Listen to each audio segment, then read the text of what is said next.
बिस्मिल्लाहिर्रहमानिर्रहीम। Dear students और तमाम सोशल मीडिया नाज़रीन, आप सबको आज के सेशन में अस्सलाम वालेकुम रहमतुल्लाहि व बरकातुहू। आज का टॉपिक है difference between two and very. कब हम इंग्लिश में टू इस्तेमाल करते हैं TOO और कब हम इस्तेमाल करते हैं वेरी। फॉर एग्जाम्पल मैं कहता हूँ it's very hard today, it's very hard today, तो ये क्या सही होगा? या मैं कहूँगा इट्स टू हार्ड टुडे, तो कौन सा सेंटेंस सही होगा? आज की वीडियो में हम सीखेंगे concept of very and to.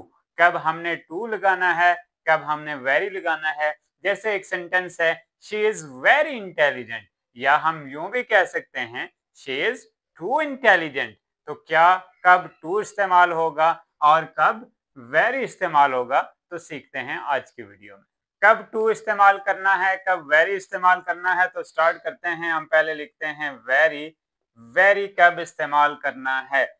जब हम इसको इस्तेमाल करते हैं जब to a high degree. To a high degree का मतलब ये है स्टूडेंट्स, जब पॉजिटिव मीनिंग की बात की जाए तब हम इस्तेमाल करते हैं वेरी। पॉजिटिव मीनिंग की बात की जाए, यानी पॉजिटिव मीनिंग का क्या मतलब है? एक सेंटेंस लिख रहा हूं आपके लिए, it's very hard today. It is, या इट्स भी कह सकते हैं, it is very hot today. It is very hard today, कि आज सख्त गर्मी है, तो ये पॉजिटिव वे में हम बात कर रहे हैं, it is very hard today. तो कब हम इस्तेमाल करते हैं वेरी के बजाय, कब हमने इस्तेमाल करना है टू। अब अगर मैं ऐसे सेंटेंस लिखूं, वैसे टू इस्तेमाल कब होता है, पहले इसकी तरफ आते हैं कि इसका यूजेज क्या है। जब मोर देन हाई की बात की जाए, जब मोर देन हायर डिग्री, जब मोर देन हायर डिग्री की बात की जाए, नॉर्मली प्रॉब्लमेटिक सिचुएशन की बात की जाए, प्रॉब्लमेटिक सिचुएशन की बात की जाए, यानी कहीं गड़बड़ वाली बात हो या जरूरत से ज्यादा, हद से ज्यादा बात की जाए, तो उस वक्त इस्तेमाल करते हैं टू। फॉर एग्जाम्पल, और it is very hard today, हम ये भी कह सकते हैं it is too hard, it is too hard to play outside. It is too hard to play outside. Normally जो टू इस्तेमाल होता है, हम इसका एक और पॉइंट है, ये भी याद रखिएगा, टू जो है often followed, यानी टू कब इस्तेमाल होता है? जब इसके बाद टू प्लस वर्ब की फर्स्ट फॉर्म हो सेंटेंस के अंदर, तो तब भी टू इस्तेमाल होता है। एक और सेंटेंस लिखूंगा तो आपको क्लियर हो जाएगा। For example, this glass is too dirty, this glass is too dirty to drink, this glass is too dirty to drink. यानी टू तब लगाना है, ये एक बड़ी ट्रिक है, आपने इस ट्रिक को याद रखना है कि कब टू लगाना है। जब सेंटेंस के अंदर वर्ब की फर्स्ट फॉर्म से पहले टू लगा हो और वहां कोई ब्लैंक हो, यानी यहाँ फिल इन द ब्लैंक्स अगर होती, it is too hard to play outside, it is very hard to play outside, यहाँ पे हमने नहीं लिखना था। अब हम अगर बात करते हैं, कोई कहता है शी इज वेरी इंटेलिजेंट, इसका मतलब वो उसे खुश होना चाहिए कि वो ज़हीन है, उसकी तारीफ हो रही है। अगर बात ऐसे की जाए शी इज टू इंटेलिजेंट, तुम बहुत चालाक हो या वो बहुत चालाक है, इसका मतलब वो चालाक है, ज़हीन नहीं है। इंटेलिजेंट का मतलब जहानत होता है, लेकिन जहानत तब होगा स्टूडेंट्स जब बात की जाए शी इज वेरी इंटेलिजेंट। या जैसे मैं कहता हूँ आई एम वेरी इंटेलिजेंट, तो मुझे खुश होना चाहिए कि मैं ज़हीन हूँ। अब मैं कहता हूँ आई एम टू इंटेलिजेंट, अगर आप मुझे कहते हैं यू आर वेरी इंटेलिजेंट, तो तब बात तो समझ में आती है कि आप मेरी तारीफ कर रहे हैं।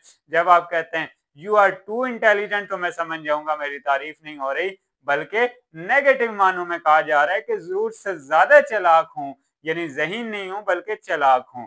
तो इसलिए टू इस्तेमाल करते हैं जब प्रॉब्लमेटिक सिचुएशन हो या फिल इन द ब्लैंक्स अगर हमने करनी हो, आगे हम एक एक्सरसाइज सॉल्व करेंगे, मजीद कंसेप्ट उसमें क्लियर हो जाएगा। जब सेंटेंस के अंदर वर्ब की फर्स्ट फॉर्म से पहले टू लगा हो, इन्फिनेटिव यूज हो, तो उस वक्त भी हम टू इस्तेमाल करते हैं। तो चलते हैं इसके एक्सरसाइज की तरफ।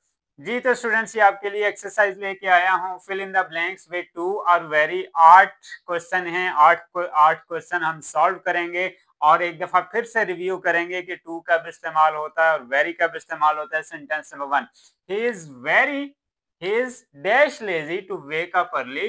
वेरी आएगा या टू आएगा इसमें? मैंने आपको हिंट दिया था कि अगर फिल इन द ब्लैंक्स हो किसी सेंटेंस के अंदर, टू प्लस वर्ब की फर्स्ट फॉर्म, ये देखें, टू प्लस वर्ब की फर्स्ट फॉर्म जिसको इन्फिनेटिव कहते हैं, सेंटेंस के अंदर मौजूद हो, तो वहां पे हम इस्तेमाल करते हैं too. He is too lazy to wake up, he is too lazy to wake up early, कि वो सुबह उठने के मामले में बहुत सुस्त है, तो यहाँ टू इस्तेमाल होगा। This soap is dash hot, this soap is very hot.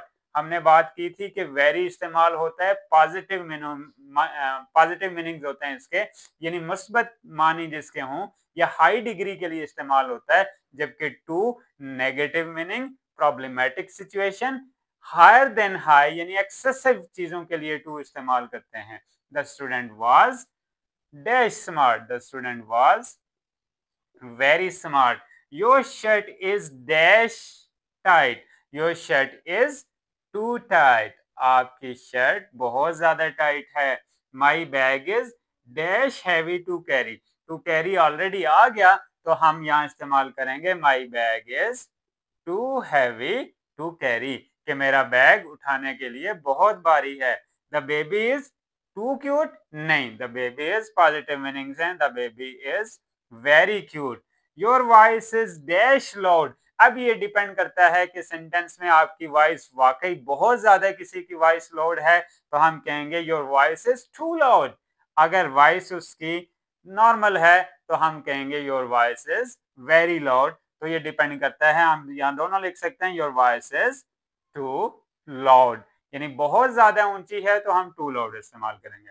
She is very clever, ये टू क्लेवर, ये भी डिपेंड करता है कि आप उसको किन मानों में उससे बात करना चाह रहे हैं, उसके बारे में बता रहे हैं। शी इज टू क्लेवर, वो बहुत ज्यादा चालाक है। चालाक के जो मीनिंग्स होते हैं, चालाक के मानों के लिए नॉर्मली टू ही इस्तेमाल होता है। तो स्टूडेंट्स, ये था कंसेप्ट कि कब हमने इंग्लिश में वेरी इस्तेमाल करना है, कब हमने टू इस्तेमाल करना है, TOO, यानी दोनों सिचुएशन आपको मैंने बता दी। होप श्योर आपको आज की वीडियो जरूर पसंद आई होगी। मजीद वीडियोस के लिए सब्सक्राइब कीजिएगा GM अफजल एकेडमी। अल्लाह पाक आप तमाम तलबात को कामयाब करें। अपना बहुत सारा ख्याल रखिएगा। अल्लाह हाफिज।